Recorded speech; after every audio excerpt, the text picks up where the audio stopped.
Probablemente no recuerden todo lo que hemos leído mientras estudiamos la Biblia juntos, pero quizá algunos de ustedes habrán llegado a la conclusión de que hay algo conocido como salvación.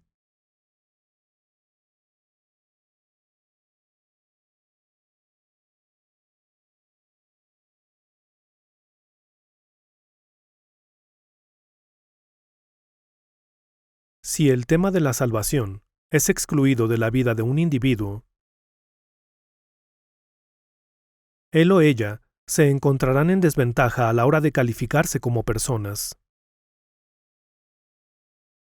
Digo esto porque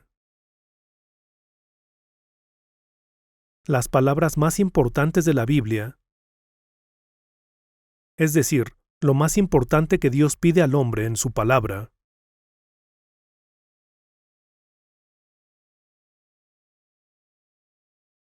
es que la persona se salve.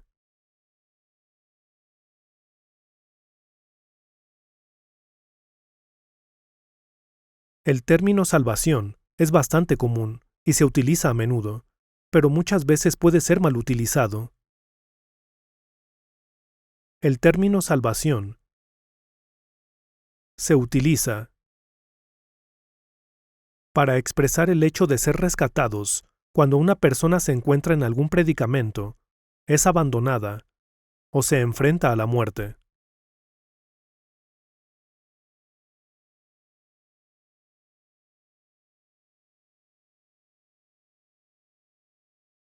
Pero cuando la Biblia habla de salvación,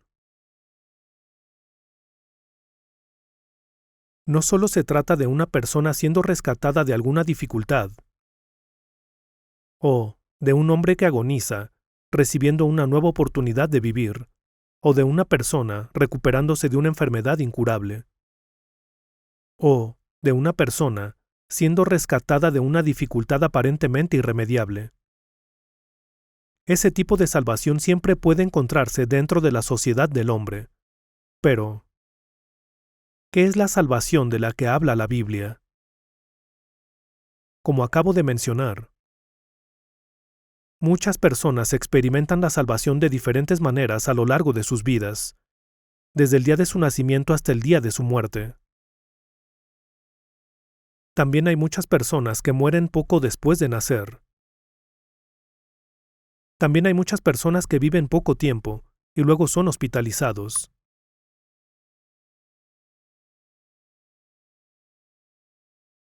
El mundo es tal que no es nada fácil para una persona ser criada bien, crecer y vivir una vida larga. La salvación de la que habla la Biblia está a un nivel superior a ese. No es tanto un nivel superior, ¿verdad? Es uno eterno.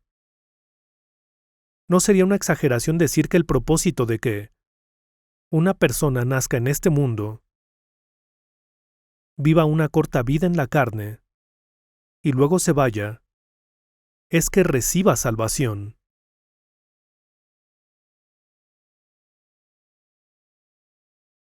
Para decirlo de otra manera, la Biblia también expresa esto como el hecho de que una persona destinada al castigo eterno al final de su corta vida en este mundo es cambiada para convertirse en una persona que se dirige a la dicha eterna.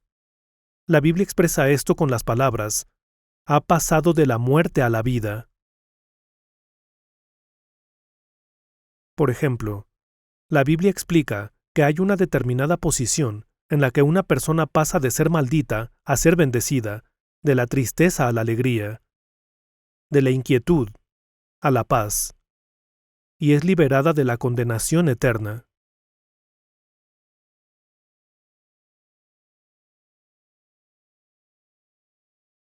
Sin embargo, la Biblia advierte que entre las muchas personas religiosas de este mundo, y no me refiero a los miembros de otras religiones, me refiero a las personas religiosas que escuchan las palabras de la Biblia, que buscan a Dios Padre y que creen en Jesucristo.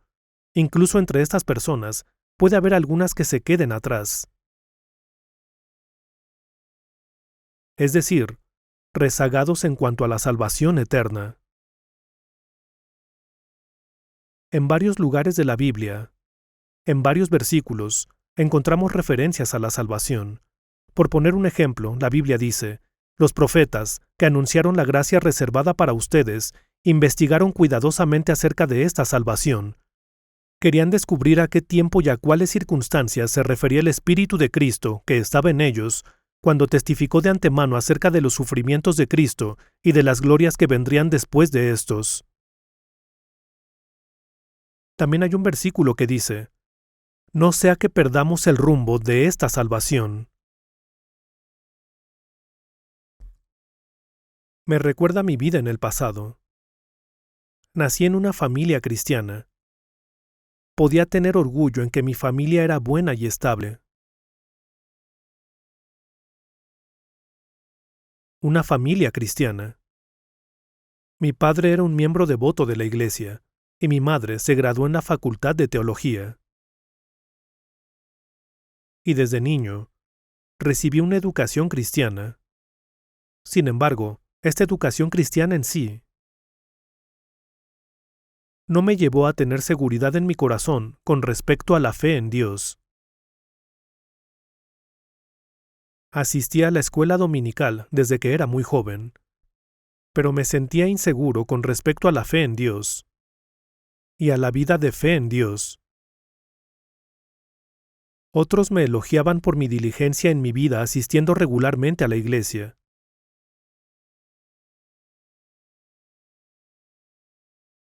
Pero había muchos asuntos en los que no me sentía seguro. Me preguntaba: ¿realmente existe un cielo? ¿Hay un reino de Dios? ¿Existe realmente Dios? ¿Y qué hay de Jesús? Me parecía que Jesús debió haber existido, ya que había aprendido de él en la Biblia. Así que no tenía tantas dudas acerca de Jesús. En cuanto a la cuestión de si la persona llamada Jesús existió o no, a mí me parecía que sí. Pensaba que ya que él era una figura histórica, muchas personas debían creer en él, y yo tenía la vaga idea de que cuando mi vida, creyendo en Jesús de esta manera, llegara a su fin, tal vez Dios tendría misericordia de mí. Pero yo creía en Jesús en el fondo de mi corazón y conocía el camino de la cruz. El hecho de que Jesús fue crucificado por nuestros pecados, los pecados de toda la humanidad. Y siempre guardé la Pascua, por lo que conocía la doctrina que enseña que Jesús resucitó de entre los muertos. Asistía a la iglesia, no tanto porque creyera, sino para creer. En Navidad, me esforzaba mucho por celebrar el nacimiento de Jesús. Me esforzaba tanto que incluso en una ocasión llené toda la iglesia con imágenes que había pintado del proceso del nacimiento de Jesús en este mundo.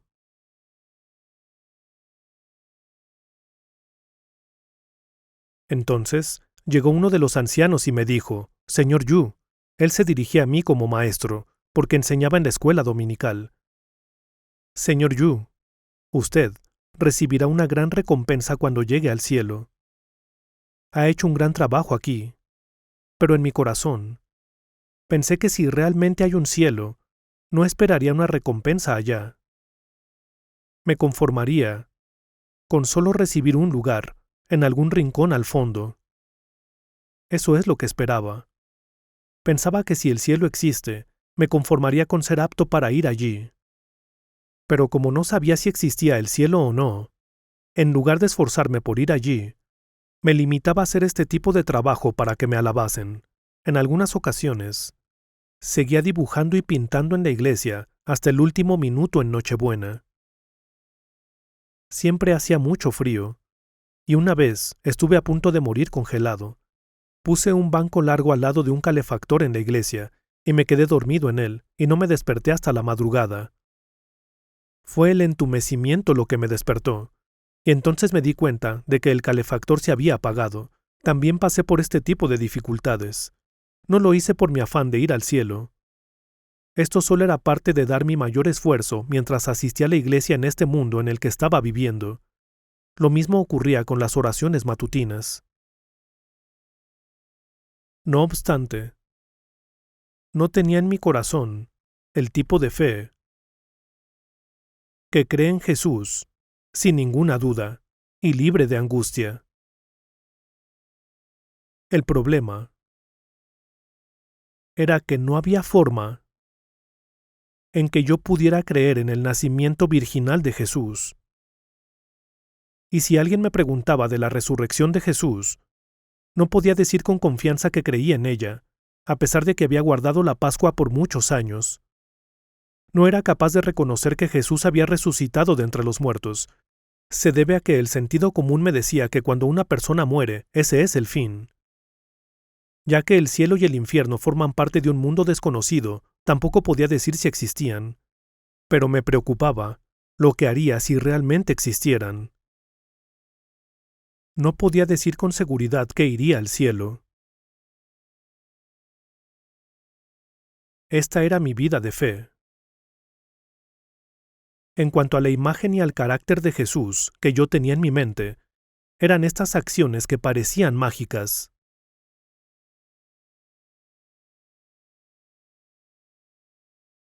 La imagen de Jesús cuando sujetó a Pedro cuando éste se hundía en el agua. Ya que una vez hice un retrato de esto. Jesús caminando sobre el agua. Estas imágenes que siempre aparecen en las películas. Jesús curando a los enfermos.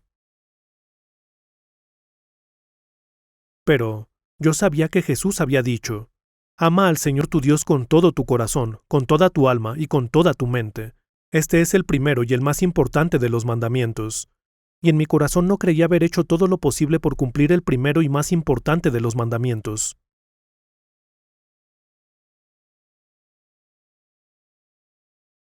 La Biblia nos dice que pensemos detenidamente en Jesús, pero permítanme mostrarles la imagen que daba vueltas y vueltas en mi cabeza cuando intentaba pensar profundamente en Jesús, basándome en el conocimiento general que había obtenido de la Biblia.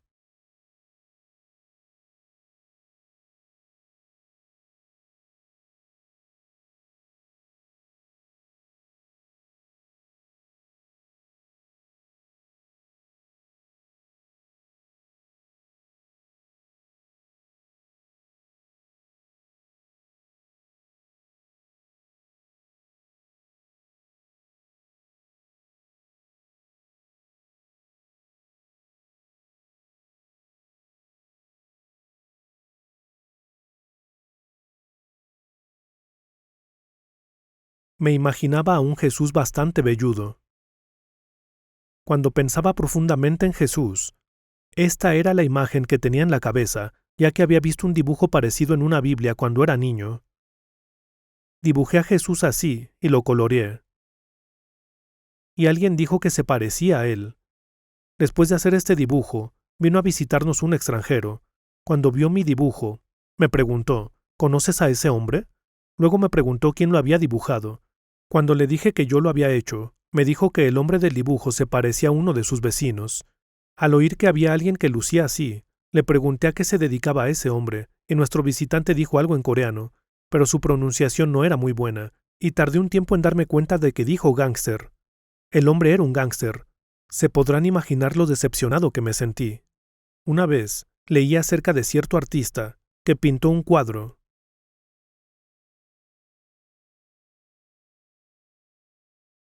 de Jesús en su infancia. Más tarde, al artista se le encargó pintar otro cuadro. Esta vez se trataba de Judas Iscariote, que traicionó a Jesús. Mientras pensaba en cómo representar al abominable Judas, fue a una prisión en busca de un modelo entre los presos. El modelo que encontró era un ladrón y un asesino, pero cuando el artista empezó a trabajar en su cuadro, el modelo le dijo, una vez cuando era joven, fui modelo para un buen cuadro. El artista le preguntó para qué imagen había servido de modelo, y el prisionero contestó, cuando era joven, fui modelo para un cuadro de Jesús en su juventud. Una vez leí esta historia en alguna parte.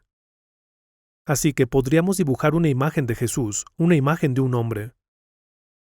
Pero lo verdaderamente importante es el Espíritu de Jesús.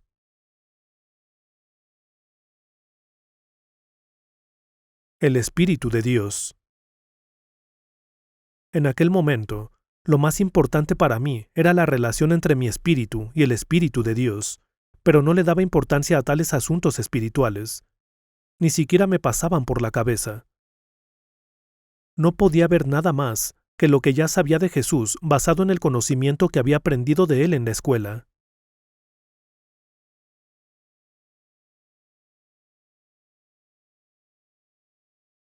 Había oído algunas cosas de la Biblia, pero simplemente pensaba en ellas en un sentido de normas morales.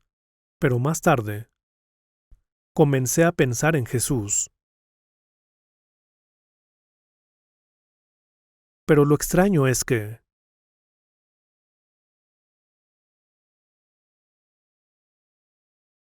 no es que hubiera perdido el tiempo por completo. Por supuesto, quizá lo perdía en pensamientos inútiles. Estaba en una edad cuando las personas tienen más sueños y ambiciones. Pero era una época en la que me sentía muy vacío.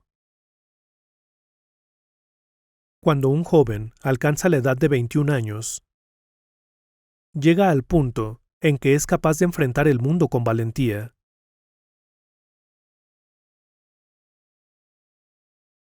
Cuando llegué a la edad de unos 21 años, me sentía confiado al contemplar la vida que tenía por delante. Se debe a que tenía pensamientos que no pasaban por la mente de otras personas.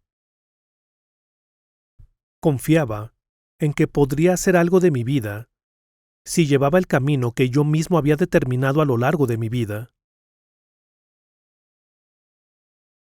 Pero lo extraño es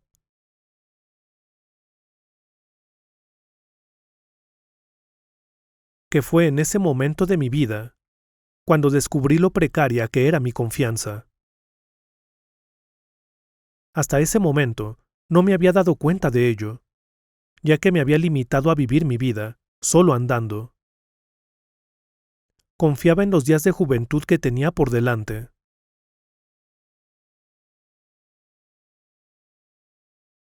Pero había un problema. Era mi propia confianza, mi propio coraje.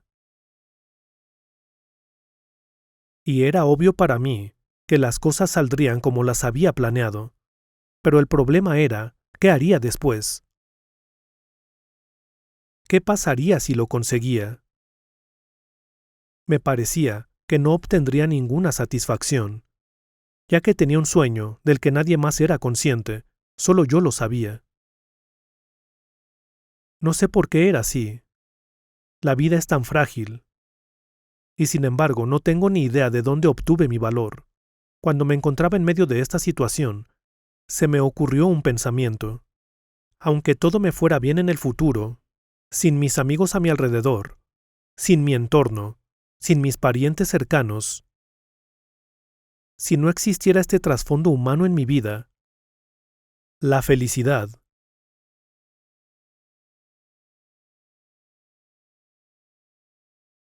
no sería más que una flor solitaria floreciendo en medio de un campo. Una flor necesita estar en un bosque adecuado o en un entorno adecuado.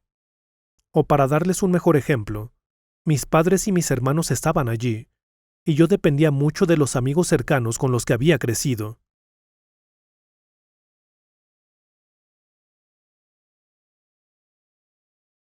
Las amistades tienen mucho peso. Aún así, no me parecía que pudiera compartir la felicidad solo con mis amigos, confiando en ellos.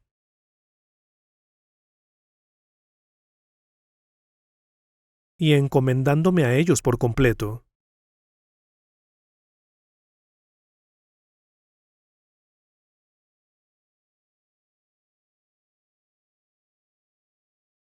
Eran personas a las que en ocasiones necesitaba en la lucha por sobrevivir, o para compartir alguna ocasión feliz.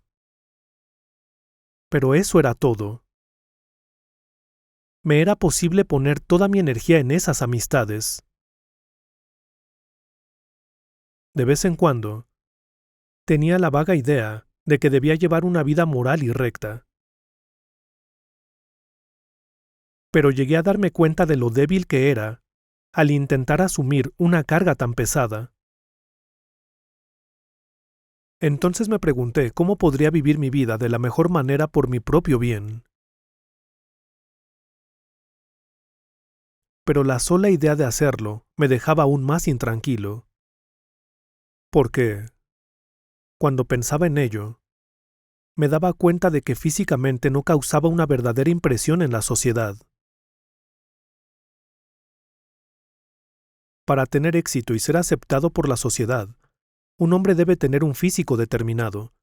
Tiene que parecer impresionante, ser atractivo, guapo,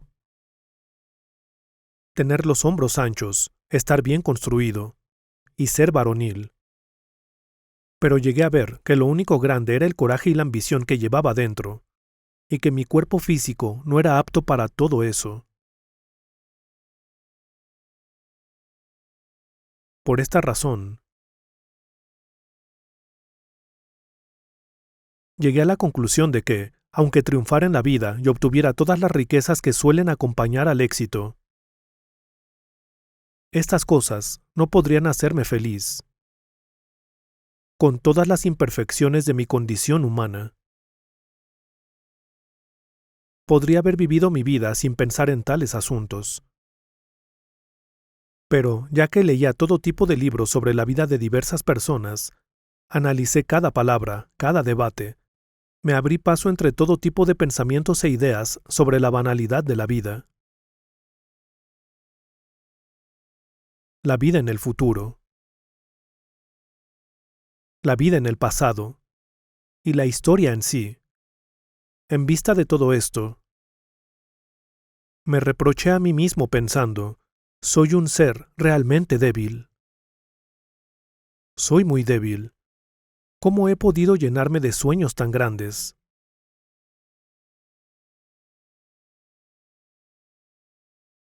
Eso no significa que caí en desesperación o que me invadiera un sentimiento de inferioridad. Tenía demasiada confianza en mí mismo. ¿Por qué? Cuando caminaba por la calle, o iba a nadar, o bajaba por un camino aledaño donde se reunían algunos gángsteres, nunca me sentí preocupado en lo más mínimo. En ese tiempo, había entrenado a mi cuerpo a tal grado que no temía a los gángsteres, a pesar de mi baja estatura. La razón de esto fue que era físicamente débil y quería poder protegerme. Si hubiera sido grande de estatura y fuerte, probablemente no habría hecho tales planes para protegerme. Podrían pensar que, si me tiraran al suelo, sería capaz de rebotar como un muñeco vaivén. Pero cuando pensé en mi situación, y me di cuenta del tipo de problemas que podrían surgir, era inevitable que fuera consciente de que necesitaba algún medio de rescate. Así que, leí muchos libros diferentes en un esfuerzo por encontrar consuelo. Luego, para sacar todo esto de mi mente, siempre llevaba conmigo un cuaderno vacío, un cuaderno de dibujo. Cada que me sentaba, dibujaba. Dibujaba imágenes de personas que estaban por ahí sentadas, hablando, jugando a las damas o al ajedrez. Me sentaba tranquilamente junto a esas personas y dibujaba, como un fotógrafo que toma fotos al azar. No me aburría ni un momento. Cuando tenía unos 21 años, nunca se me oyó decir, estoy aburrido. Estoy cansado. Qué tedioso o poco interesante es esto. Siempre estaba muy ocupado. me mantenía muy ocupado. Pero al mismo tiempo, había un pensamiento que ocasionalmente surgía en mi mente.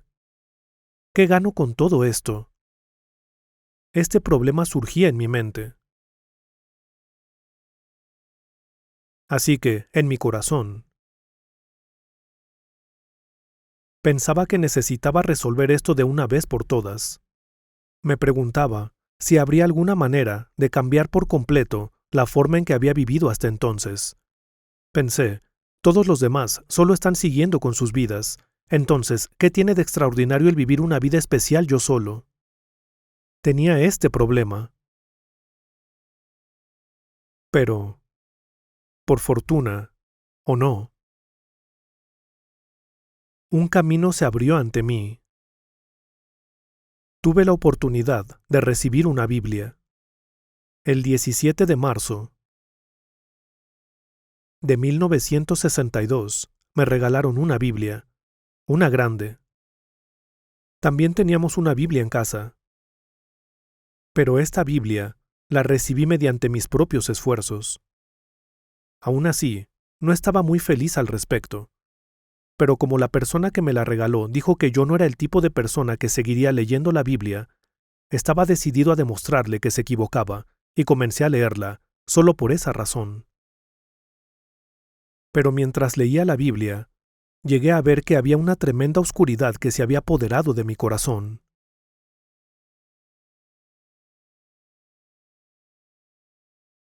Llegué a reconocer que había una naturaleza pecaminosa dentro de mí, algo en lo que no había pensado profundamente hasta entonces. No era que tomara a la ligera que era pecado decir una mentira de improviso. Al leer la Biblia, reconocí formalmente que debido a que tengo una naturaleza pecaminosa en mi interior, era solo por mis propios esfuerzos el que no cometiera tales pecados. A causa de esa naturaleza dentro de mí, el pecado podía brotar en cualquier momento en que le pareciera necesario. Después de eso, comencé a recordar todo lo que había hecho durante mis días de adolescencia. En mi juventud, incluyendo esa actitud que había tenido en mi corazón, me di cuenta de que este corazón pecador me estaba consumiendo en lo profundo. Entonces un día, era el 7 de abril de ese mismo año, y eran como las 8 de la noche. Estaba escuchando a alguien que hablaba de la Biblia. Estaba hablando de la muerte de Jesús, algo con lo que estaba muy familiarizado. Desde mi infancia conocí el versículo bíblico que dice, «Porque tanto amó Dios al mundo que dio a su Hijo único, para que todo el que cree en Él no se pierda, sino que tenga vida eterna». Lo conocía muy bien, pero aquel día llegué a creerlo por primera vez en mi vida. Por primera vez, pude dirigirme a Dios como Señor en mi corazón. Tuve una absoluta seguridad de mi fe.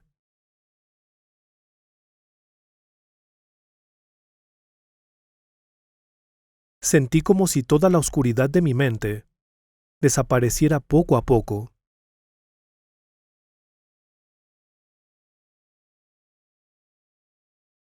Mi corazón era como una habitación que había estado a oscuras, un salón como este, y gradualmente toda la oscuridad se desvaneció a medida que la luz entraba e iluminaba la habitación. Tuve esta extraña experiencia en mi corazón. Ni una sombra de duda oscurece su amor.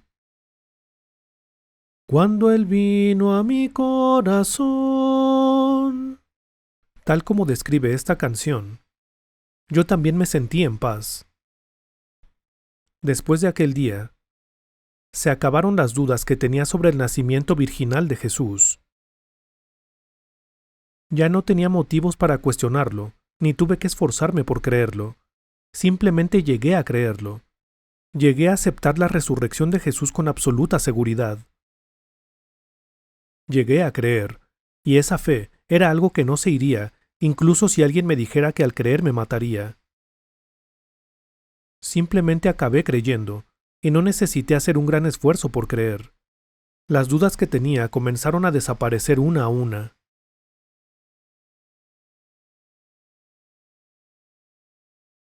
Hubo un suceso que ocurrió unos 10 años después de esto, cuando yo trabajaba en una emisora de radio. Un día, vino a verme un alto funcionario del gobierno. Alguien le había hablado de mí y había venido a verme. Cuando comenzamos a hablar, me preguntó, ¿puedo hacerle una pregunta? Esta persona era alguien a quien nunca antes había visto, así que le dije, sí, adelante. ¿Qué tipo de pregunta tiene? Le oí dar una conferencia en algún sitio y pensé que, si fuera usted, entonces quizás sería posible, así que vine a visitarlo. Le dije, ¿lo hizo? ¿Qué quiere decir con eso? Me contestó, nací y crecí en una familia cristiana devota. Incluso ahora, mi madre reza por mí. Debido a esta influencia, yo también me volví cristiano de pies a cabeza. Nunca he ido por un mal camino en la sociedad, y hasta ahora he vivido como un cristiano honesto lo mejor que he podido. También tengo cierto cargo en mi iglesia. Pero por favor, contésteme con honestidad. Esta es la clase de persona que soy. Luego me dijo, pero no sé si usted tenga alguna de estas dudas que yo tengo. Y comenzó a preguntarme acerca de las cosas que por ningún motivo yo había podido creer, como el nacimiento virginal de Jesús y su resurrección. Me preguntó sobre estas cosas una por una. Me dijo, cuando me bauticé, respondí a todas las preguntas del catecismo, pero no tengo la seguridad.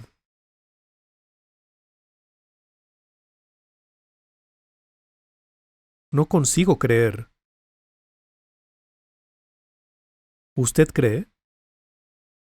Le respondí.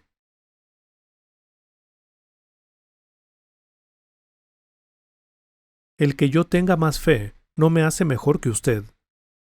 Yo también tuve muchas dudas, pero un día llegué a creer. Desde ese día no he vuelto a tener dudas.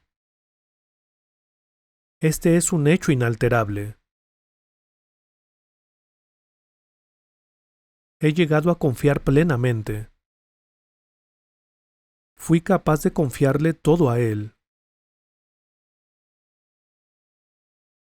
Me dijo, oh, qué envidia. ¿Podría ocurrirme algo así a mí también? Le respondí, es posible si el Espíritu de Dios está con usted. Existe la posibilidad de que esto le ocurra a usted también. Ya que vivimos en esta sociedad, nuestras mentes y nuestros pensamientos están educados de acuerdo con esta sociedad. Pero erradicar esto a la fuerza y decir que creemos es algo que nuestra conciencia no permitiría. Puesto que este asunto de llegar a creer es algo que ocurre a través del misterio de Dios, es algo muy glorioso. Espero que también sea posible para usted. Soy mucho más joven que usted, y por eso no me gustaría precipitarme a abrir la Biblia y hablar y predicarle a alguien mayor como usted.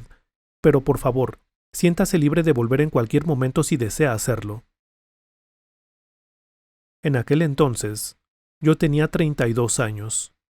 Cuando pienso en ello, me doy cuenta de que probablemente siga habiendo mucha gente como él en este mundo. ¿Les importaría si me quito el saco? Probablemente siga habiendo mucha gente así en este mundo.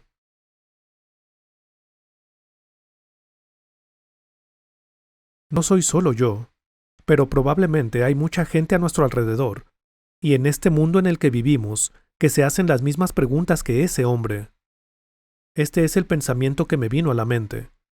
No obstante, un día, después de dar una clase en la escuela dominical, en la iglesia presbiteriana a la que asistía, tuvimos una reunión de profesores. Todos los niños se habían ido y los profesores estaban limpiando. Teníamos escobas y estábamos acomodando las sillas y limpiando. Entonces, desde el otro lado de la sala, oí a alguien cantando un himno. Tu santo nombre alabaré, bendito Redentor. Ni lenguas mil cantar podrán la grandeza de tu amor. Sobre pecado y tentación, victoria te dará. Alguien estaba cantando este himno, y mientras yo tarareaba, algo extraño brotó dentro de mí. Me fui detrás de una columna, al fondo del salón, me senté y oré. Dios, gracias. Me has salvado de las profundidades del pecado, y me has permitido estar en las filas de la salvación. Gracias por permitirme vivir para esto. Donde quiera que vaya, por favor, permíteme seguir haciendo tu obra por el resto de mi vida.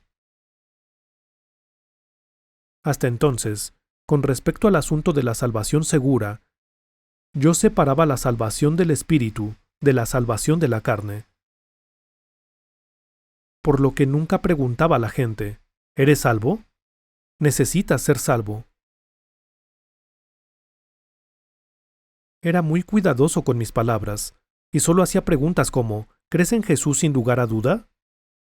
¿Ha habido algún momento en el que hayas creído con seguridad que Jesucristo murió por nuestros pecados y por los tuyos? Este era el alcance de mis preguntas. No quería simplemente citar y aplicar cualquier versículo de la Biblia solo por el hecho de ser un versículo que yo conocía. Se debe a que una persona realmente no necesita un Salvador hasta que conoce lo débil que es el hombre, como él, que ha caído en el pecado y lo mucho que agoniza. Hay un versículo que dice que al que no tiene hambre, hasta la miel lo empalaga. Así que, lo primero que necesita saber es que su espíritu ha caído en un tremendo pozo y que está luchando en el pecado. ¿Cuál es el alcance de este pecado? Hubo algo que me ocurrió un día. Yo era alguien que pensaba que no pecaba tanto desde un punto de vista moral.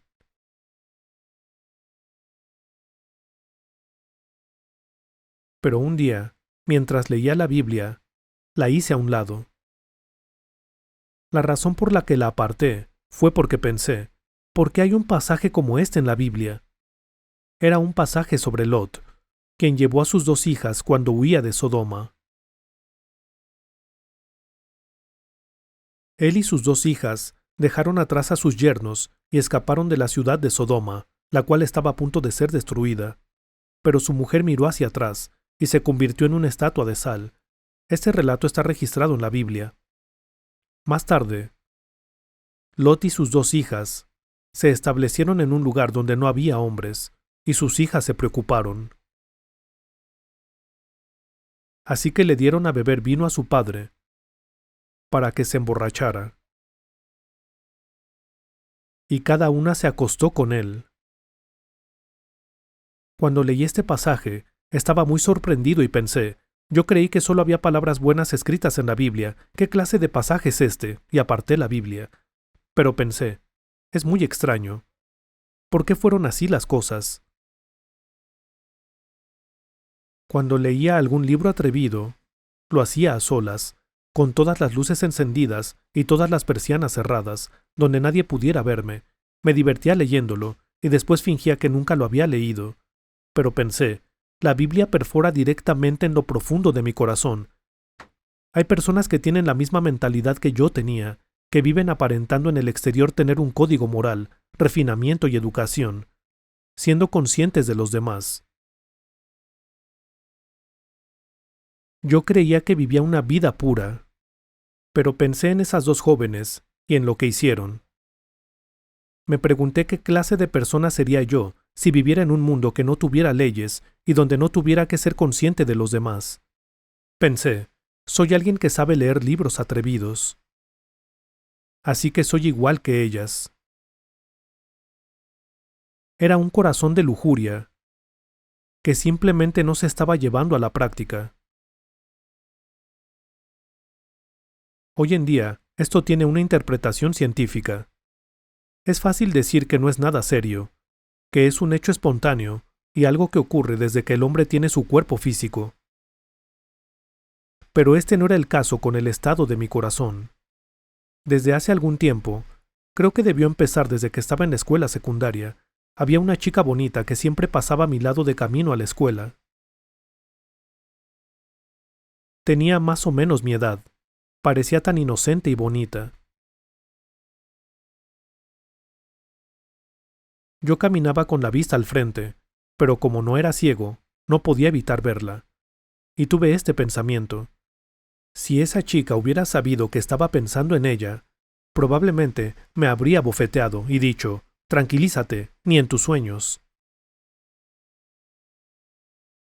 A pesar de eso, durante esos pocos segundos tuve la libertad de pensar lo que quisiera, pero exteriormente actuaba con normalidad. Un día, oí una canción que cantaban los niños. Se dice que Joe y Jane se gustaban.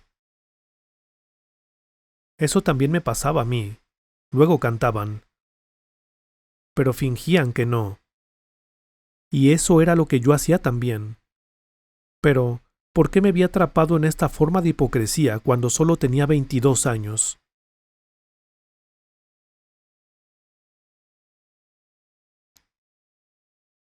Esto era lo que me atormentaba. Además, cuando iba a sitios como la playa, en lugar de nadar, dibujaba retratos de personas desde lejos, de ellos tomando el sol, o sentados y charlando, o caminando. Y cuando llegaba a casa pensaba, solo me esfuerzo por captar la belleza de los humanos. Pero conocía mis pensamientos internos porque me estaba imaginando el físico de la persona en mi mente.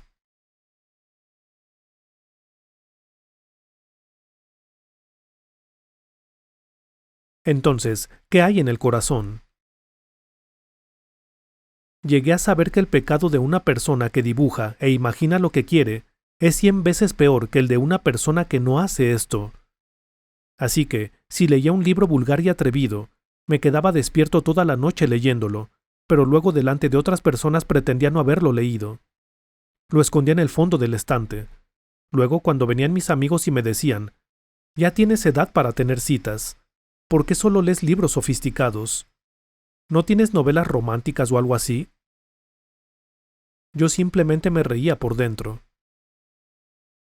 Aunque pudieran decir que eso no tiene nada de pecaminoso, el hecho de que estuviera encubriendo mi naturaleza pecaminosa era un pecado en sí mismo. El hecho de que pretendiera no ser así. Pero un día descubrí estas palabras en la Biblia. Ustedes han oído que se dijo, no cometas adulterio. Pero yo digo que cualquiera que mira a una mujer y la codicia, ya ha cometido adulterio con ella en el corazón.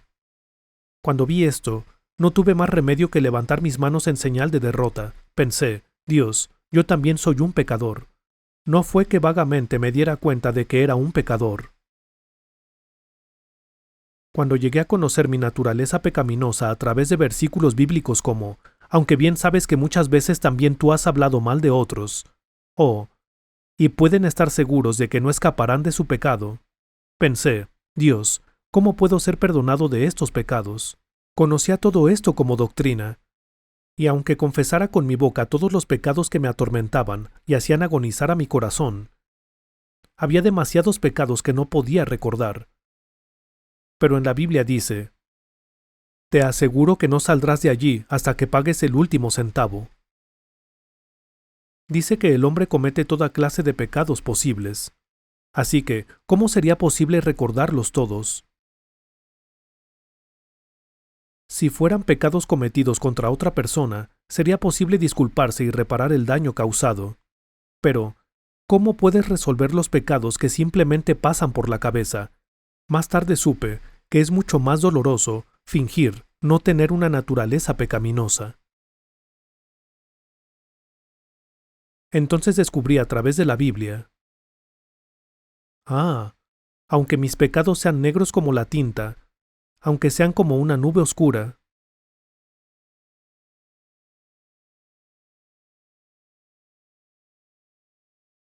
pueden resolverse como Dios prometió. Este es el corazón que llegué a tener. Así que mientras leía la Biblia llegué a saber. Si estamos seguros de la salvación de nuestros espíritus, El día en que Dios envíe a Jesucristo de vuelta a esta tierra, nuestros cuerpos también serán completamente transformados a través de su poder. Y nuestra salvación completa se cumplirá en ese día. Obtendremos la meta de nuestra fe, que es nuestra salvación, o la salvación de nuestros espíritus, como dicen algunas traducciones. La promesa de la salvación de nuestros espíritus es una promesa hecha a nuestros espíritus. Y si es así, entonces esta es una salvación completa y perfecta. Su salvación perfecta, su gracia sin fin, mis labios habrán de alabar. Cantaré junto a sus pies, solo de Jesús la sangre. Llegué a saber que esto es verdad. Hubo un tiempo en que me sentía muy aliviado mientras leía la Biblia, aunque sabía con seguridad que mis pecados habían sido perdonados. Si me permiten presentarles esto, se trata del camino que mi espíritu ha tomado. A pesar de que sabía con absoluta certeza que había sido perdonado de mis pecados, a pesar de que estaba absolutamente seguro de que había sido perdonado, en el fondo de mi mente había un pensamiento persistente: seguiré pecando hasta que me enfrente a la muerte. Entonces pude descubrir algo mientras leía la Biblia.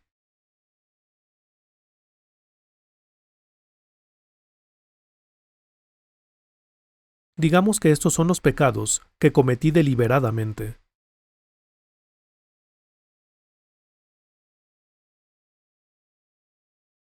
Y estos son los pecados que cometí inadvertidamente. Si fuera consciente de ellos, sería como: si te metes conmigo, te mataré. Pero si te andas con rodeos para salvarte el pellejo, o si tratas de encubrir a alguien, tus mentiras pueden multiplicarse. Ya sea que hayan pecado deliberada o inadvertidamente. El día en que Jesús dijo: yo morí por sus pecados son como dice el himno. ¿Qué me puede dar perdón? Solo de Jesús la sangre. Cantan: solo de Jesús la sangre. Pero después de eso hay un mundo desconocido. Seguiremos cometiendo pecados deliberadamente e inadvertidamente.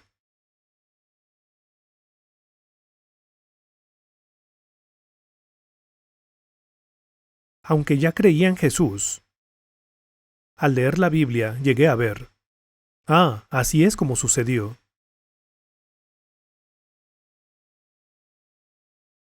Dios dio a los judíos métodos para ofrecer sacrificios.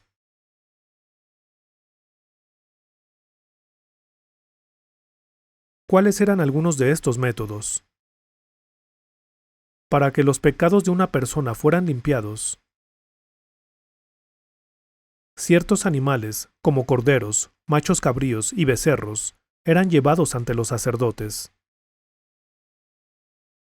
Se hacía por los pecados de los pecadores. Luego, los sacerdotes ponían los pecados de la persona sobre estos animales, mataban estos animales y los ofrecían como sacrificios ante Dios. Estas normas fueron llevadas a cabo entre los judíos en los tiempos del Antiguo Testamento. A pesar de que eran los sacerdotes quienes ofrecían estos sacrificios, debido a que el sumo sacerdote eventualmente moriría, éste debía ser reemplazado. Así que tenían que ofrecer sacrificios continuamente, pero el hombre no puede ofrecer sacrificios continuamente porque es débil. Así que, como la sangre de los animales no puede perdonar eternamente los pecados de las personas, el Cordero de Dios vino como sacrificio para la redención eterna. Jesús, el Cordero de Dios, derramó su sangre en la cruz para perdonar eternamente nuestros pecados. La muerte de miles, decenas de miles, incluso de cientos de millones de animales puros, no podrían lograr lo que este único hombre Jesús, el unigénito Hijo de Dios, logró a través de su muerte. A través de esta única muerte, Jesús, el Hijo unigénito de Dios, logró un rescate eterno al derramar su preciosa sangre, y perdonó eternamente nuestros pecados. Dios vio esa sangre y perdonó nuestros pecados. Nos perdonó a nosotros, pecadores, cubiertos en esa sangre. Llegué a ver esto en la Biblia. Vayamos a Hebreos.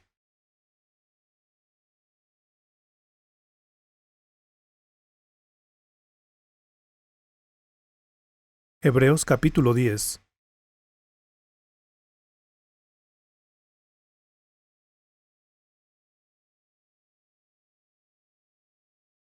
Hebreos capítulo 10. Hay muchas palabras muy importantes escritas aquí. Me preocupa no abordarlas apropiadamente. Antes de leer Hebreos capítulo 10, vayamos al capítulo 9. Hebreos capítulo 9.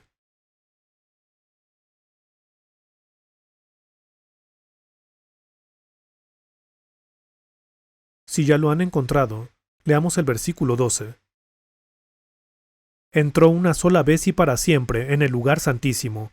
No lo hizo con sangre de machos cabríos y becerros, sino con su propia sangre, logrando así un rescate eterno. Siguiente el versículo 13.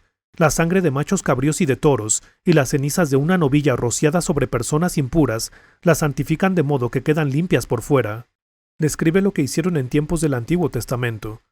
Si esto es así, ¿cuánto más la sangre de Cristo, quien por medio del Espíritu Eterno se ofreció sin mancha a Dios, purificará nuestra conciencia de las obras que conducen a la muerte, a fin de que sirvamos al Dios viviente?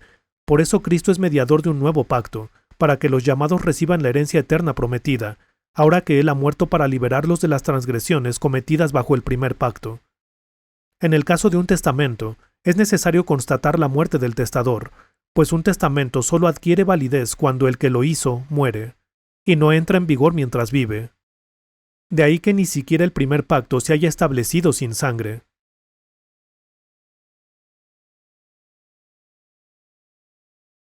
Pensemos en ello hasta aquí.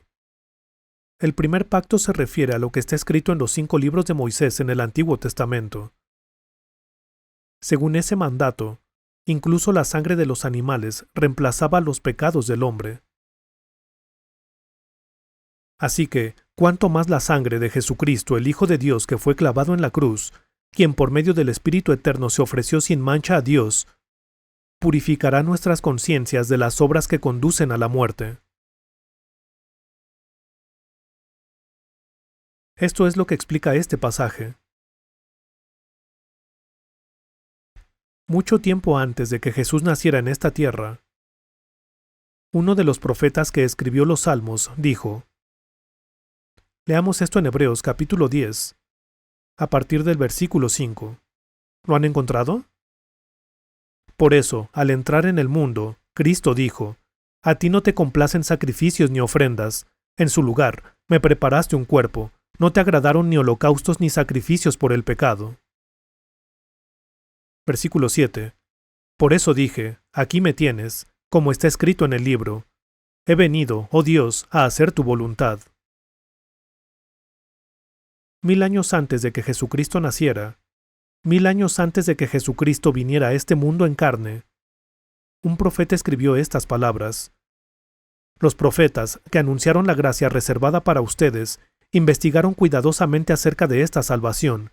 Querían descubrir a qué tiempo y a cuáles circunstancias se refería el Espíritu de Cristo, que estaba en ellos, cuando testificó de antemano acerca de los sufrimientos de Cristo y de las glorias que vendrían después de estos. ¿Cómo los testificó? Versículo 7. Por eso dije: Aquí me tienes, como está escrito en el libro, en el Antiguo Testamento. He venido, oh Dios, a hacer tu voluntad. Dios habló de antemano de la muerte de Jesús, que ocurriría 1000 años más tarde. Siguiente, leamos el versículo 9. Luego añadió: Aquí me tienes, he venido a hacer tu voluntad. Así quitó lo primero para establecer lo segundo. Y en virtud de esa voluntad somos santificados mediante el sacrificio del cuerpo de Jesucristo, ofrecido una vez y para siempre. A menudo cantamos el himno que dice: Mientras a la fuente voy, las olas limpian mi corazón, más blanco que la nieve. Si tenemos el corazón para ir ante la cruz de Jesús y colocar silenciosamente nuestro corazón, Este corazón que fue manchado con el pecado, ante Él, y decir, Señor, gracias por cargar con mis pecados. Entonces, y en virtud de esa voluntad somos santificados mediante el sacrificio del cuerpo de Jesucristo, ofrecido una vez y para siempre. Ahora el versículo 12. Pero este sacerdote, después de ofrecer por los pecados un solo sacrificio para siempre, se sentó a la derecha de Dios en espera de que sus enemigos sean puestos por estrados de sus pies. Porque con un solo sacrificio ha perfeccionado para siempre a los que han sido santificados. También el Espíritu Santo nos da testimonio de ello. Primero dice, este es el pacto que haré con ellos después de aquel tiempo, afirma el Señor. Pondré mis leyes en su corazón y las escribiré en su mente. Después añade, y nunca más me acordaré de sus pecados y maldades. Y puesto que estos han sido perdonados, ya no hace falta ofrecer otro sacrificio por el pecado. Aunque tus pecados sean como la grana, Él no se acordará más de ellos. Hay un himno que va así, ¿cierto? No se acordará más de ellos. Pondré mis leyes en su corazón y las escribiré en su mente. Después añade, y nunca más me acordaré de sus pecados y maldades. Dios ha cubierto eternamente nuestros pecados con la sangre de Jesús. Cantamos este himno que dice, Cantaré junto a sus pies, solo de Jesús la sangre.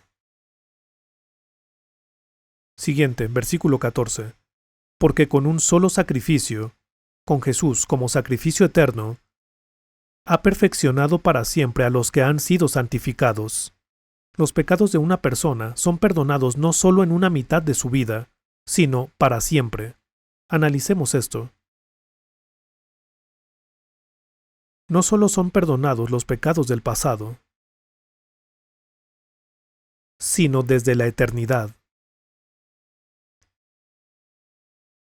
Las personas de los tiempos del Antiguo Testamento vivían creyendo en su venida. La gente de los tiempos del Nuevo Testamento creen en lo que Él ya cumplió cuando vino. Corderos, machos cabríos y becerros sirvieron como ejemplo para mostrar las cosas que ocurrirían más tarde. Estos animales eran sacrificados y su sangre era rociada para perdonar los pecados del hombre. Pero ahora el Hijo del Dios eterno fue crucificado y su sangre fue derramada. Entonces, ¿cuánto más su sangre limpiará sus pecados para siempre? Al contrario, ahora, al final de los tiempos, se ha presentado una sola vez y para siempre a fin de acabar con el pecado mediante el sacrificio de sí mismo. Antes de Cristo y después de Cristo, pensamos en el pasado que ya ha pasado. Miramos hacia atrás y creemos en el hecho de que Jesús vino hace 2000 años y murió en nuestro lugar por nuestros pecados, y estamos verdaderamente agradecidos por ello. El hecho de que Jesús más tarde moriría fue mostrado a la gente en el pasado a través de la serpiente de bronce. En tiempos de Moisés, él hizo una serpiente de bronce y enseñó a los israelitas, quienes habían desafiado y hablado contra Dios, que cualquiera que mirara a la serpiente de bronce sería sanado. Pero algunos de ellos pensaron, ¿cómo puede sanar con solo mirar esa serpiente? Tendría más sentido quemarla y aplicar sus cenizas en la herida que dejó la mordida de la serpiente, para así tratar el veneno de la mordedura, pero Dios dijo que serían sanados si simplemente la miraban. Esto fue una sombra de los pasajes de la Biblia que hablan de lo que significa creer. Ya no era necesario matar ovejas y otros animales, sino que se había cumplido la sombra que se había mostrado en los planos. La sangre que Jesús derramó en la cruz no solo perdona los pecados que cometimos en el pasado, sino que logró un rescate eterno. Ya sean los pecados del pasado o los del futuro, ya sean los pecados que se cometieron en el pasado o los que se cometerán en el futuro, todos los pecados ya han sido incluidos en la sangre de Jesús. Dios nos ve a través de la sangre de Jesús, y a sus ojos, todos nuestros pecados ya han sido perdonados. Si hacemos algo malo en nuestras vidas después de haber creído en esta verdad, necesitamos pedir perdón detenidamente ante Jesús.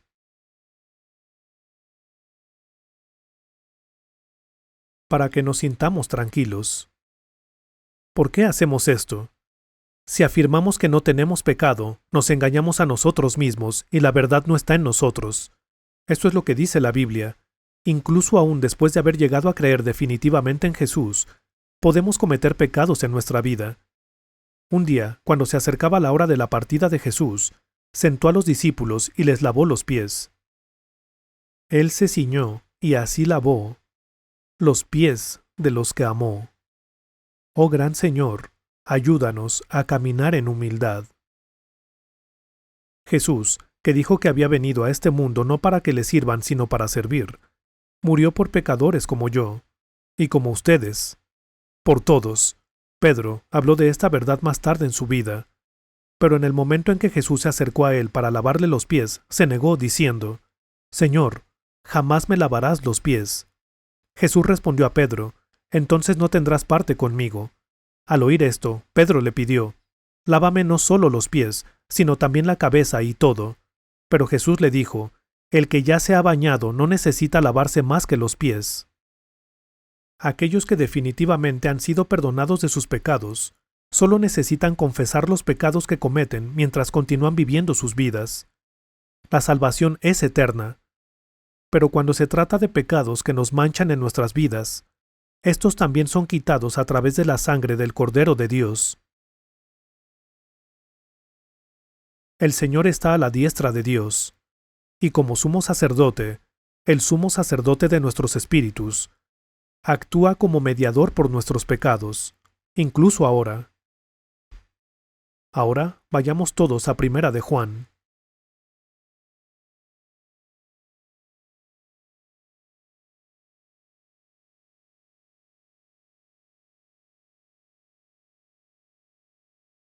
Primera de Juan. Leamos el capítulo 1, desde el versículo 7. Pero si vivimos en la luz, así como Él está en la luz, tenemos comunión unos con otros, y la sangre de su Hijo Jesucristo nos limpia de todo pecado.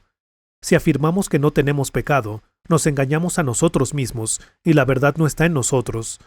Si confesamos nuestros pecados, Dios, que es fiel y justo, nos los perdonará y nos limpiará de toda maldad. Si afirmamos que no hemos pecado, lo hacemos pasar por mentiroso, y su palabra no está en nosotros. La Biblia dice que, aunque creamos en Jesús, todavía cometemos pecados que nos manchan. Siguiente, capítulo 2, versículo 1. Mis queridos hijos, escribo estas cosas para que no pequen, pero si alguno peca, tenemos ante el Padre a un intercesor, a Jesucristo, el justo. Él es el sacrificio por el perdón de nuestros pecados, y no solo por los nuestros, sino por los de todo el mundo.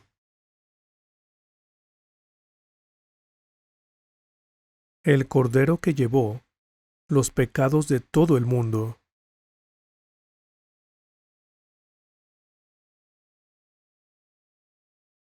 Jesús cargó con los pecados de todo el mundo, así que, ¿habría dejado fuera solo sus pecados? Y así, los amados santos llegaron a tener el privilegio de vivir con gratitud y aprecio por la gracia de Jesús por el resto de sus vidas. Por lo tanto, solo tenemos que confesar los pecados que cometemos inconscientemente en nuestras vidas. Y si pecamos, debemos exponer sincera y detenidamente nuestras malas acciones ante Dios, y como hemos pecado contra Dios, Él, como un padre, nos disciplinará a nosotros, sus hijos. Así de preciosa es la sangre de Jesús. Entonces, el propósito de la Biblia dada al hombre, tal como se describe en la Biblia, es, si creen en el Hijo de Dios, recibirán vida eterna. Este es el propósito por el que la Biblia fue escrita, y dice, el que cree en el Hijo de Dios acepta este testimonio. Pero Satanás continúa tratando de anular ese testimonio, y hace un gran esfuerzo para reemplazarlo con otras prácticas extrañas. Así que la gente afirma hablar en lenguas, hacer profecías y curar enfermedades. Dicen tonterías como estas.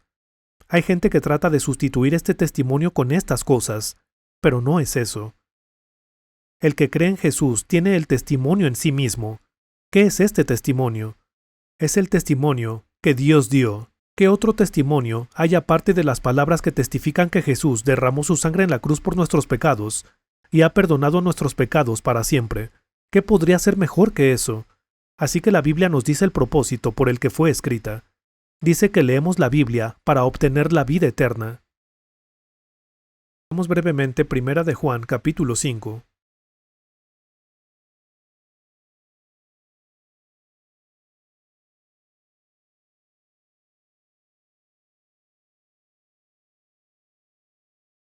Leamos 1 de Juan, capítulo 5, del versículo 10 al 12.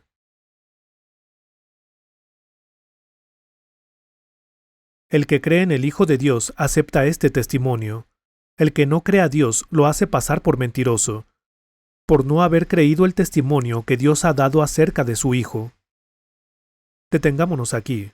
Dice, el que cree en el Hijo de Dios acepta este testimonio. El que no cree a Dios lo hace pasar por mentiroso. Está diciendo que porque no creen en Jesús, a quien Dios entregó para ser crucificado por ustedes, porque se niegan a creer esto, son culpables de hacer pasar a Dios por mentiroso, por no haber creído el testimonio que Dios ha dado acerca de su Hijo. Si no creen en el hecho de que Dios hizo que su Hijo derramara su sangre en la cruz y ha perdonado nuestros pecados para siempre, están cometiendo el pecado de anular el testimonio de Dios. Si hay un pecado en este mundo que envía a una persona al infierno, es el pecado de no creer. Una persona no va al infierno por no asistir a la iglesia, sino por no creer. Siguiente, el versículo 11. Y el testimonio es este, que Dios nos ha dado vida eterna, y esa vida está en su Hijo. ¿Cuál es el testimonio? Que Dios nos ha dado vida eterna. ¿Ustedes han recibido vida eterna? Es posible que muchos de ustedes aún no estén seguros de esto, y esa vida está en su Hijo. Sigamos, versículo 12. El que tiene al Hijo, tiene la vida. El que no tiene al Hijo de Dios, no tiene la vida. El que tiene al Hijo. Si creen en el Hijo, Jesús, tienen la vida. Han recibido vida eterna. ¿Cómo sucede esto? Leamos juntos el versículo 13. Escribo estas cosas a ustedes que creen en el nombre del Hijo de Dios, para que sepan que tienen vida eterna. Escribo estas cosas para que sepan que tienen vida eterna. La Biblia nos dice, escribo estas cosas a ustedes que creen en el nombre del Hijo de Dios, para que sepan que tienen vida eterna.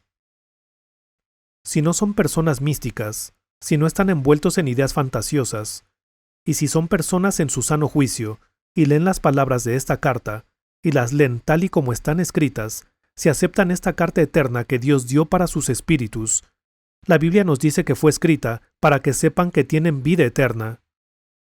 Él dio estas palabras para darnos la seguridad de que tenemos vida eterna. Y así, si preguntamos cuál es el propósito de leer la Biblia, si preguntamos cuál es la verdadera voluntad de Dios para el hombre, es que Dios envió a su Hijo para dar a aquellos cuyos espíritus habían estado eternamente abandonados el privilegio de vivir para siempre, es decir, la vida eterna. Vayamos todos a Juan capítulo 6.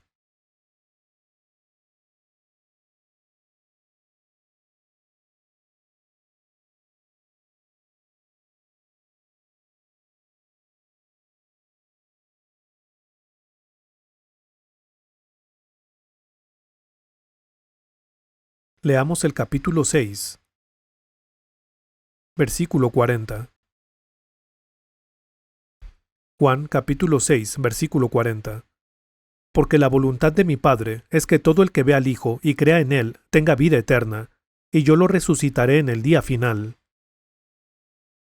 En nuestros estudios, hemos examinado muchas palabras de la Biblia, y he explicado numerosas veces que el propósito por el cual la Biblia fue escrita es para que recibiéramos vida eterna.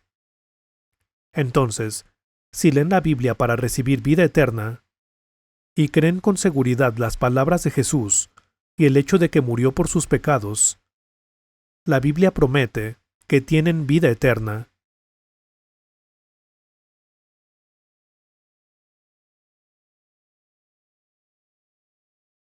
Vayamos a Juan capítulo 5.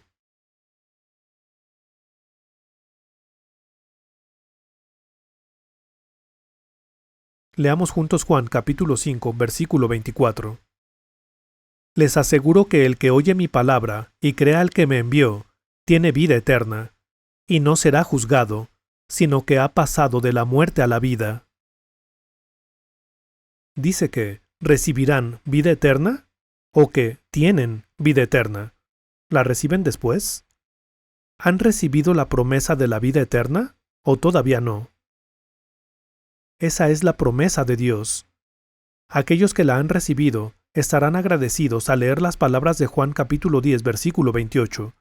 Vayamos a Juan capítulo 10 versículo 28.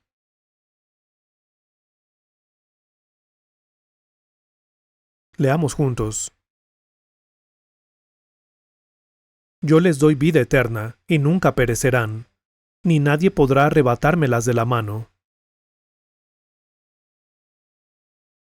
Dice, yo les doy vida eterna. Sus pecados han sido eternamente perdonados, son perdonados para siempre. Cantaré junto a sus pies, solo de Jesús la sangre. De esto se jactarán. Si ustedes han sido perdonados para siempre, significa que la promesa eterna ya se ha cumplido. Y así, lo mismo aplica al término salvación, que si confiesas con tu boca que Jesús es el Señor y crees en tu corazón que Dios lo levantó de entre los muertos, serás salvo, porque con el corazón se cree para ser justificado, pero con la boca se confiesa para ser salvo. Cuando a través de la Biblia llegamos a ver el hecho de que Jesús murió por nuestros pecados y resucitó para nuestra justificación, y vemos que las palabras de Dios no contienen mentiras, ¿qué podemos encontrar entonces? Descubrimos que la muerte de Jesús no fue en vano. Llegamos a ver que Él murió para perdonarme. Su sangre es mayor que mi pecado. Esa sangre. El pecado dejó mancha carmesí. Él lo volvió blanco como la nieve. Mis pecados son perdonados, y el amor del Señor es que ha cubierto mis pecados con su sangre, tal y como prometió. Dentro de mi corazón, su sangre da testimonio de que puedo ser limpiado con tu preciosa sangre, que fluyó en el Calvario. Voy a ti, Señor. Me dirijo a ti. Lávame, límpiame en la sangre, que fluyó en el Calvario. Eterna fuente carmesí, raudal de puro amor. Cantaré junto a sus pies, solo de Jesús la sangre. ¿Acaso hay algo de nosotros mismos que podamos dar a Dios, quien ha logrado esta verdad? Cierta creyente cantaba este himno cuando creyó por primera vez. Del mal queriéndome librar, tú solo puedes perdonar. La mujer que cantaba este himno era Charlotte Elliott. Bendito Cristo, heme aquí. Cantó este himno precisamente con su espíritu siendo acogido por el Señor. Tomémonos un momento y veamos Efesios capítulo 1.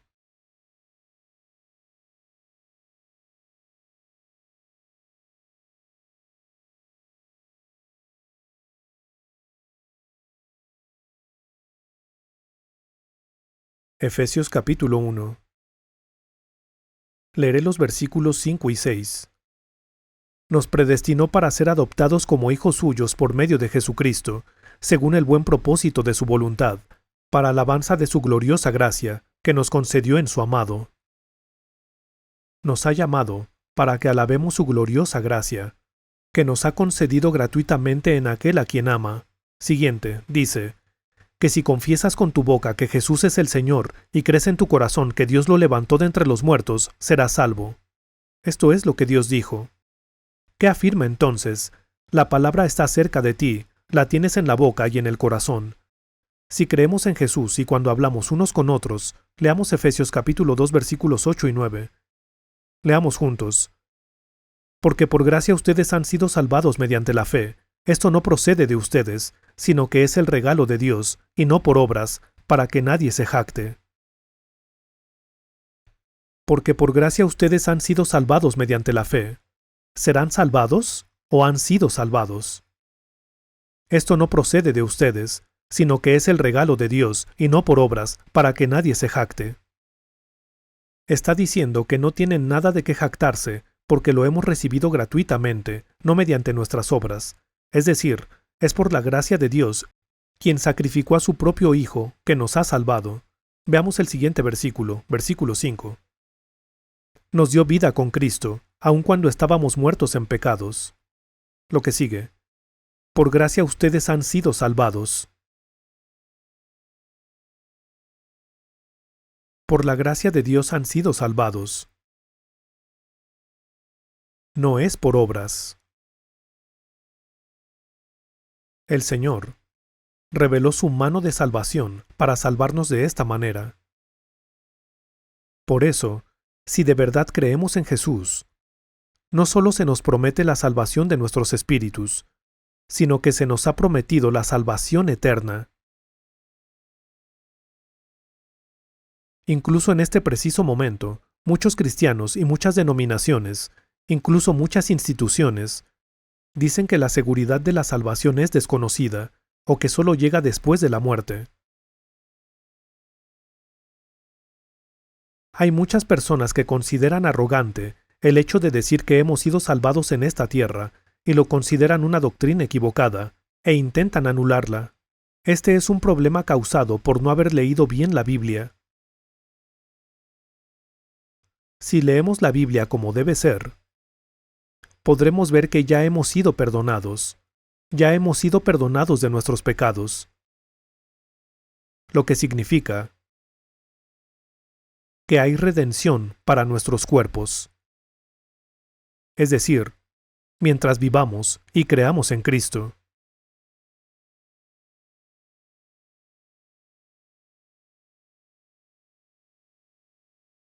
¿Quién sabe cuándo o dónde el Señor repentinamente nos llamará a Él, ya sea después de la muerte, o en la guerra, o debido a la presión arterial alta o a una enfermedad? No importa cuál sea la razón, cuando partimos de este mundo, nuestro espíritu va ante Dios. También los que han partido están esperando junto con los santos vivos un tiempo por venir. ¿Hasta qué tiempo? Hasta que vuelva el Señor. En un momento determinado, en el día en que venga el Señor, los que estén vivos serán levantados. Levantados se refiere a que serán cambiados de esta forma corporal a una forma perfecta. Veamos esto en Romanos capítulo 8 versículo 23.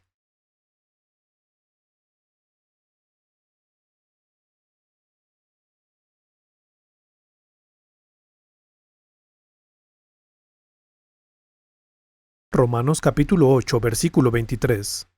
Y no solo ella, sino también nosotros mismos, que tenemos las primicias del Espíritu, gemimos interiormente, mientras aguardamos nuestra adopción como hijos, es decir, la redención de nuestro cuerpo, porque en esa esperanza fuimos salvados. Pero esperar lo que ya se ve no es esperanza. ¿Quién espera lo que ya ve? Gemimos interiormente, mientras aguardamos nuestra adopción como hijos, es decir, la redención de nuestro cuerpo. Esperamos que nuestros cuerpos sean transformados. Entonces volverán los santos que nos han precedido. Cuando Jesús los traiga, nos reuniremos con el Señor en el aire. Incluso aquellos que partieron primero, que gustaron la muerte. Cuando la trompeta suene en aquel día final, cuando las naciones salvas a su patria lleguen ya. Este es un himno muy conocido. Ahora, si pensamos en esto, al ser transportado en las nubes feliz, con gloria mi Dios a encontrar. De entre todos los himnos, hay muchas personas que cantan este. Y además, no sé por qué la gracia del Señor me hizo conocer, ni sé por qué su salvación me dio y salvo soy por él. Mas yo sé a quien he creído, y es poderoso para guardarme, y en ese día glorioso iré a morar con él. No sé por qué la gracia del Señor en mí por fe se demostró, ni sé por qué si solo creo en Él la paz encontraré. Mas yo sé a quien he creído y es poderoso para guardarme. Y en ese día glorioso iré a morar con él.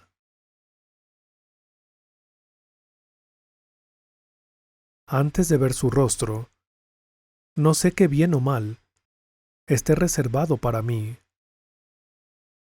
Días gloriosos o días de dolor.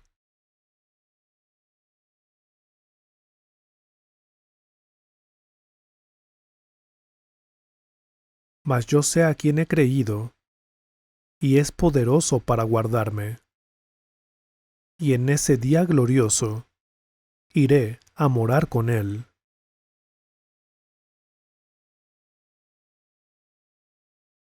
Antes de ver su rostro, no sé qué bien o mal esté reservado para mí, días gloriosos o días de dolor, mas yo sé a quien he creído, y es poderoso para guardarme. Y en ese día glorioso iré a morar con él. No sé la hora en que el Señor vendrá, de día o en oscuridad.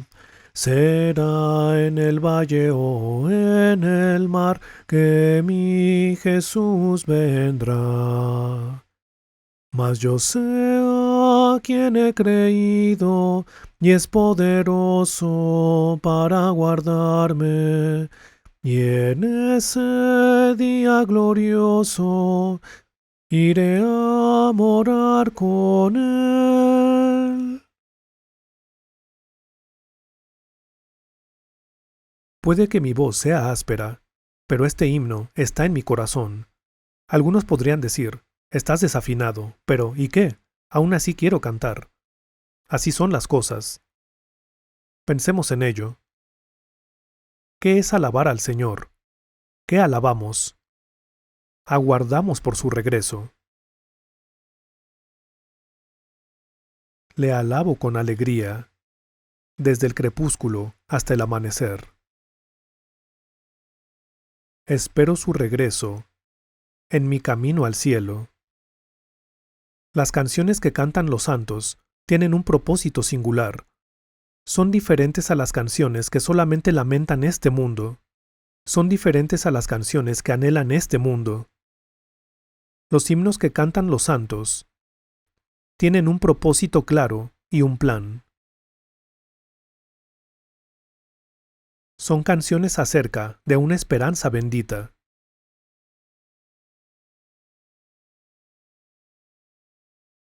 Este misericordioso hecho de que el Señor nos ha salvado, a nosotros, quienes debimos haber sufrido eternamente en un tormento sin fin,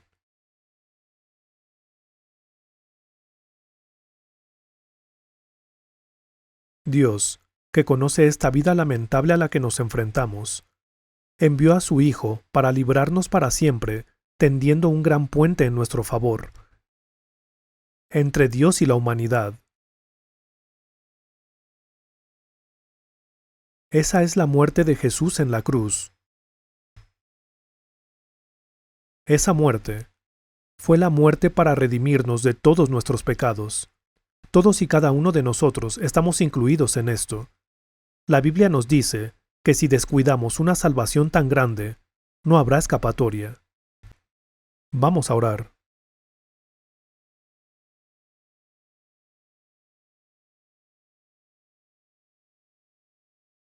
Señor, te damos gracias de todo corazón. vivíamos sin conocer esta gracia y este amor.